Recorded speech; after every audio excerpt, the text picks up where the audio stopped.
Saludos educamédicos, sean bienvenidos a este nuevo video. Ahora vamos a hablar sobre el tema de hemostasia y coagulación sanguínea.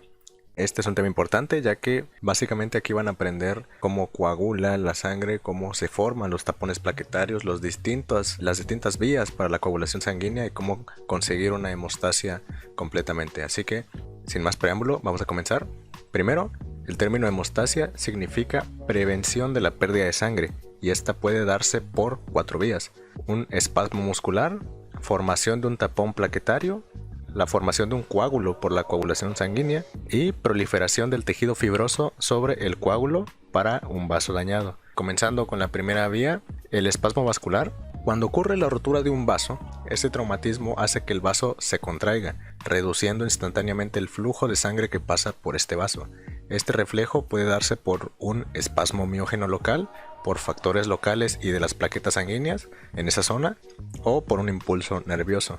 La vasoconstricción es más común por la acción miógena tras el traumatismo, y en los vasos más pequeños este fenómeno ocurre más por la acción plaquetaria, ya que genera una sustancia vasoconstrictora llamada tromboxano A2, del cual hablaremos más adelante. Hablando ahora del tapón plaquetario, la segunda vía. Si el corte en el vaso sanguíneo es muy pequeño, suele sellarse con un tapón plaquetario sin la necesidad de un coágulo sanguíneo. Recuerden que las plaquetas se forman en la médula ósea a partir de los megacariocitos, que estos son células durante la hematopoiesis que van a romper sus gránulos en los cuales vienen ahí las plaquetas. De esta forma se van a liberar a la circulación sistémica. Ahora, mecanismo del tapón plaquetario. ¿Cómo funciona este tapón plaquetario?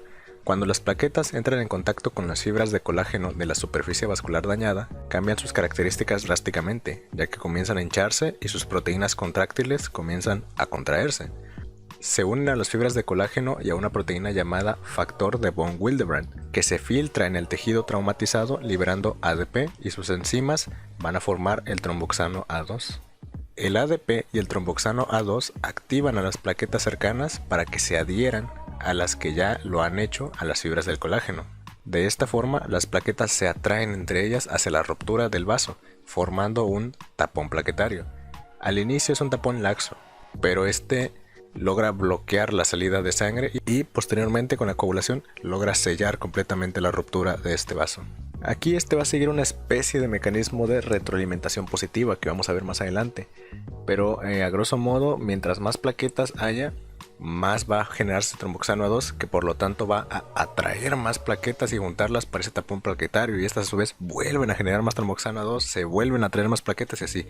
Pues eso se llama retroalimentación positiva, porque mientras más ocurra, más volverá a ocurrir, o sea, continúa, es una cadeneta, es un círculo vicioso de retroalimentación positiva. Se explicará más a fondo a lo largo de este video. Ahora, ¿cómo ocurre esta coagulación en un vaso roto o dañado? Las sustancias activadoras de la pared traumatizada de este vaso, de las plaquetas y proteínas ahí cercanas, van a comenzar a adherirse a la ruptura para formar el tapón, lo que ya se dijo, y después se formará un coágulo. Este va a tardar entre 15 a 20 segundos si el traumatismo es ligero, leve, o de 1 a 2 minutos si el traumatismo ya es un poco más grave. En los siguientes 3 a 6 minutos después de la ruptura del vaso, este coágulo ya estará formado, y en los siguientes 20 minutos hasta 1 hora el coágulo va a retraerse, cerrando aún más este vaso. Ahora, ya pasando a la cuarta vía para una buena hemostasia, cuarto método por el cual se puede detener una hemorragia, vamos a encontrar una organización fibrosa, o también puede ocurrir una disolución del coágulo. ¿A qué se refiere? Una vez que ya se formó el coágulo, con el tiempo pueden pasar dos cosas: que sea invadido por unas células llamadas fibroblastos, que posteriormente formarán tejido conjuntivo sobre el coágulo, y de 1 a 2 semanas hasta formar tejido fibroso y ya sellar completamente esta rotura en el vaso. O puede simplemente disolverse este coágulo y ya, sin la necesidad de que se forme un tejido fibroso, esta rotura quedará, sobre todo si es leve, va a quedar ya completamente sellada, solamente con este tapón y coágulo plaquetario. Ahora, mecanismo de la coagulación. Aquí igual puede haber varias vías, pero vamos con la forma general. En la sangre hay sustancias que promueven la coagulación llamadas procoagulantes, esto a grosso modo, y otras que la inhiben. Estos se van a llamar anticoagulantes. Recuerden que el cuerpo está en una completa homeostasis, significa que todo está en equilibrio. Esto hablando de este tema de coagulación sanguínea, se dirá que la coagulación va a depender de este equilibrio entre estas sustancias, entre procoagulantes y anticoagulantes. Por lo general van a predominar los anticoagulantes, esto con el fin de que la sangre no se coagule en los vasos sanguíneos, y no afecte de esta forma la circulación, no llegue a haber una isquemia, un infarto. Esto es de manera normal, por lo general están aumentados los anticoagulantes, pero por obvias razones, cuando ocurre un traumatismo o una rotura en un vaso, se van a activar los procoagulantes más que los anticoagulantes, para que estos se encarguen de las vías que ya vimos previamente para formar un tapón o un coágulo plaquetario. Esta coagulación se va a dividir en 3 fases. La primera, diremos que tras la ruptura de un vaso por un traumatismo, va a entrar en acción la cascada de la coagulación. Esto se va a explicar más adelante, o si no en un video posterior, para que este video no quede tan largo. En esta cascada de la coagulación se van a activar más de 12 factores de la coagulación, que al concluir el proceso formarán un grupo de sustancias llamado activador de la protrombina. Esta es la fase 1. En la fase 2, este complejo activador de la protrombina va a catalizar la protrombina en trombina. Esta es una serie de proteínas. ¿Para qué nos va a servir? Bueno, esto se va a ver en la fase 3, que es esta. La protrombina va a actuar como una enzima para convertir otra molécula llamada fibrinógeno en fibras de fibrina. Lo va a catalizar de fibrinógeno a fibrina. Esta fibrina va a formar una red, imagínenselo así tal cual, como una red de pesca. Bueno, estas fibras de fibrina van a formar esta red que van a atrapar a las plaquetas y a otras células sanguíneas para de esta forma formar el coágulo. Ya vimos cuáles son las vías de la hemostasia: el espasmo vascular, la formación de un tapón plaquetario, formación de un coágulo o la proliferación de tejido fibroso. Y de esta forma es como va a ocurrir esta coagulación. Con el término de esta cascada de la coagulación, con la fase 3, que es que la protrombina logre activar a la trombina y de esta forma la trombina convierta el fibrinógeno en fibrina. En estos momentos estarán viendo un esquema para que les quede más claro, porque sí puede ser un poco complejo. Y eso que aún no entramos a las vías de coagulación, que se van a dividir en 3, así como adelanto, es la vía intrínseca, la vía extrínseca y la vía común. Ahí, que es cuando vamos a ver los factores, los 12 factores y sus complementos. Puede ser más complicado, pero igual trataré de explicárselos de una forma más sencilla, con un esquema. Pero aquí, a grosso modo, deben de quedarse con eso, que todo culmina en la fase 3 para una buena coagulación. La protrombina se convierte en trombina. La trombina va a actuar como una enzima para convertir el fibrinógeno en fibras de fibrina.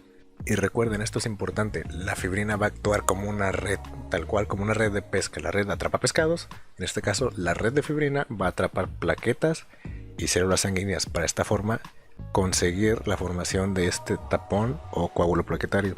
Se considera que una de las partes más importantes de la coagulación sanguínea es la formación precisamente de este complejo activador de la protrombina. Recuerden que es de la fase 1. Con la cascada de la coagulación va a culminar en la formación de este activador de la protrombina.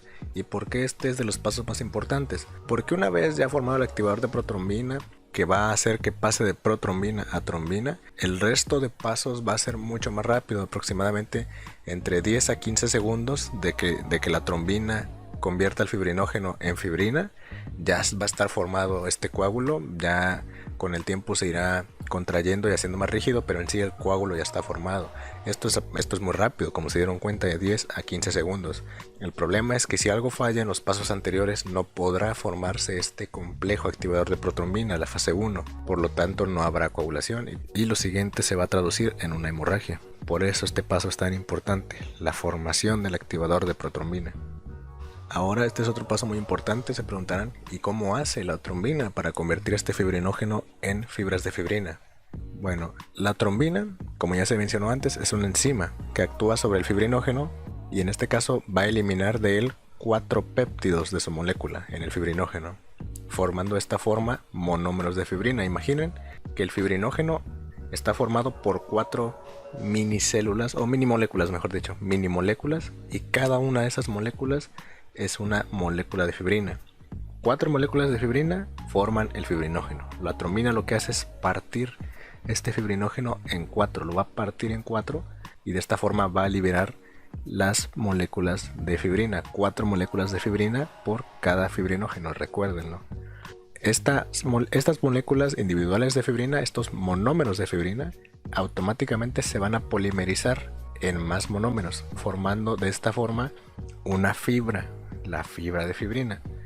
Estas van a estar unidas debido a enlaces de hidrógeno, por lo que el coágulo inicial va a ser un poco débil, pero en los minutos siguientes entra en acción el factor estabilizador de la fibrina. Este factor también es vital debido a que va a ser más estable y más rígido esta pequeña red de fibrina, de fibras de fibrina. La va a estabilizar, la va a hacer rígida para que no se rompa fácilmente.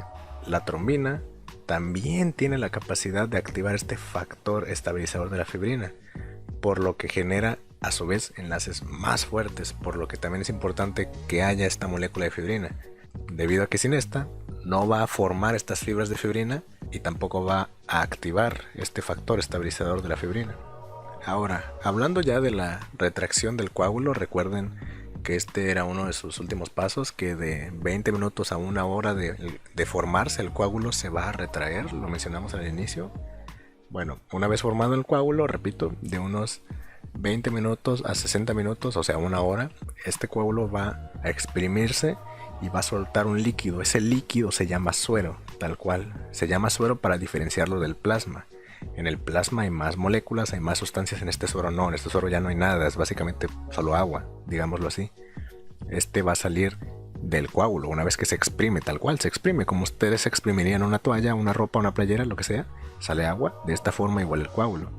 Aquí repito, este suero ya no va a contener sobre todo fibrinógeno ni factores de coagulación en su interior, por lo que ya no es útil, ya no serviría para este propósito, de formar un coágulo sanguíneo. Ya no lo va a contener, por eso se expulsa, por eso se constriñe el coágulo. Pasando ahora a otro tema que ya mencionamos al inicio. Si recuerdan, les dije que esto era un mecanismo de retroalimentación positiva. Bueno, ahora se los voy a explicar un poquito más a detalle. Este coágulo va a iniciar una cadena que promueve aún más la coagulación. Un factor importante en esto es la protrombina. Si recuerdan, es una proteína muy importante. Va a afectar mucho si hay o no hay trombina en la coagulación. Este factor, que es la trombina, tiene un efecto sobre la protrombina para generar aún más trombina. Es como una señal. El activador de la protrombina va a convertir protrombina en trombina. Esta trombina va a afectar directamente a la protrombina para generar aún más trombina. Por lo tanto, habrá más trombina y esta mayor cantidad de trombina volverá a activar a la protrombina para que genere aún más trombina y así sucesivamente. Por eso se le llama retroalimentación positiva, porque el fenómeno sigue ocurriendo. Si fuera retroalimentación negativa, iría a la baja, pero no, es retroalimentación positiva. Este fenómeno va a seguir ocurriendo y ocurriendo y ocurriendo. Por eso se llama que es un efecto de retroalimentación positiva. Y bueno, dejaremos por aquí este tema ya que se está haciendo un poco largo. Y esto solamente fue la formación del coágulo y las funciones de la protrombina y la trombina. ¿Cómo ayuda esto a formar el fibrinógeno? Catalizar el fibrinógeno, mejor dicho, a fibrina.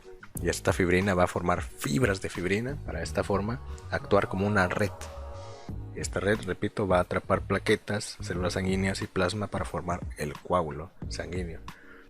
En el siguiente video ya les voy a explicar las 3 vías tal cual de coagulación que existen, las que mencionamos anteriormente, que son la vía extrínseca, la vía intrínseca y la vía común de la coagulación, para que este video no quede tan largo. Así que bueno, espero que les haya gustado este video, Educamédicos. Si les gustó, compártanlo para que esta comunidad siga creciendo. Así que bueno, nos vemos en el siguiente video.